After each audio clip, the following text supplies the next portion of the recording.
loud, terrifying, right behind me. And then another scream. This one came from deep inside the forest. And again, someone ran past me from behind. But when I looked, nothing, no one. But here's the part I never told the police. As we left, I turned my head, one last glance at that body. And I swear, the corpse's eyes were open. Something inside this forest breaks you, twists your mind, fills you with fear so deep you want to give in. I had been living in Japan for almost 20 years when, one day, while riding a bus, I overheard two men talking. They whispered about a place called Aokigahara Forest, a place where every year hundreds of people go, but never return. They said people walk into that forest to end their lives, and it's known as the suicide forest.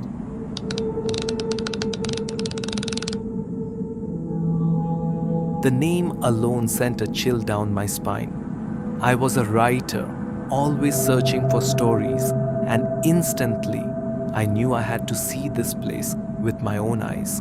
But before I could go, something happened.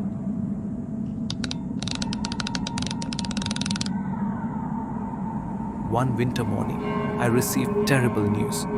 One of my colleagues had taken his own life. When I asked, where? My heart sank. It was the same forest, Aokigahara. That was the final push. Something deep inside told me, this forest wasn't just a place. It had a power, a dark pull, and I had to face it myself. So, without telling anyone, I decided, I'll go, alone.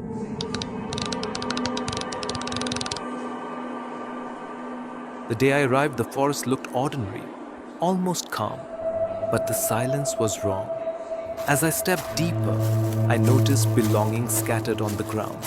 Shoes, bags, even a tent, set up as if someone had just been there. Food still laid out, but no person in sight. It felt like I was walking into people's last moments, frozen in time. I chose a spot, sat down, and began writing notes. At first, it didn't feel scary at all. In fact, I even laughed to myself. Maybe this was all just a myth. Maybe this forest wasn't as haunted as people claim. But just as I thought of leaving, a scream ripped through the silence, loud, terrifying, right behind me. I froze, waited, nothing. Then suddenly, footsteps. Someone ran past me, so close I felt the air shift.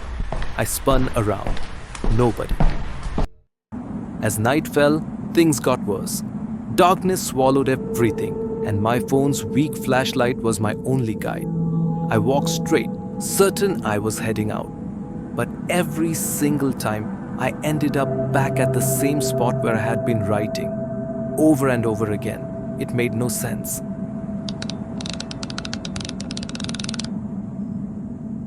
And then, another scream. This one came from deep inside the forest. I should have left, but I didn't. My curiosity as a writer pulled me further in. The deeper I went, the stranger it became. When I first entered, I noticed dolls hanging from trees here and there. But now, there was one on every tree. Hundreds of them, swinging in the cold wind. Their faces cracked and hollow, and that smell, rotten, unbearable. The screams moved again. This time, they came from behind me, right from the spot where I'd been sitting earlier. I turned to leave, and again, someone ran past me from behind. But when I looked, nothing, no one. By now, I wasn't just hearing things, I could feel it. Something, or someone, was walking with me. Watching me, breathing down my neck. I told myself, maybe it's just my imagination. But deep down, I knew it wasn't. Finally, I went back to where I had started. And there, I saw it. Above me, hanging from a tree, was a corpse. rotting, worms crawling through it. Yet, the scream, that horrifying scream, was coming from its mouth. I felt my blood freeze.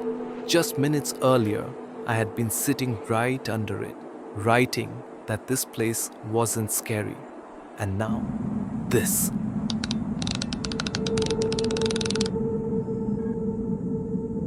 I couldn't take it anymore. I grabbed my things, then dropped them, too terrified to carry anything, and ran. Ran until my legs gave out, until I found my car. I didn't look back, not once. The next day, I returned with the police. And yes, the body was still there, exactly as I had seen it. It wasn't my imagination. My belongings were still lying on the ground, untouched. But here's the part I never told the police. As we left, I turned my head, one last glance at that body, and I swear, the corpse's eyes were open, its face twisted into a smile, as if it was staring right at me. I told myself I'd never say that part out loud, but I can't forget it.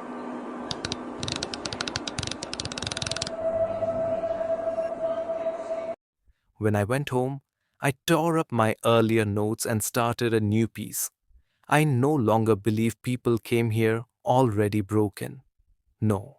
Something inside this forest breaks you, twists your mind, fills you with fear so deep you want to give in.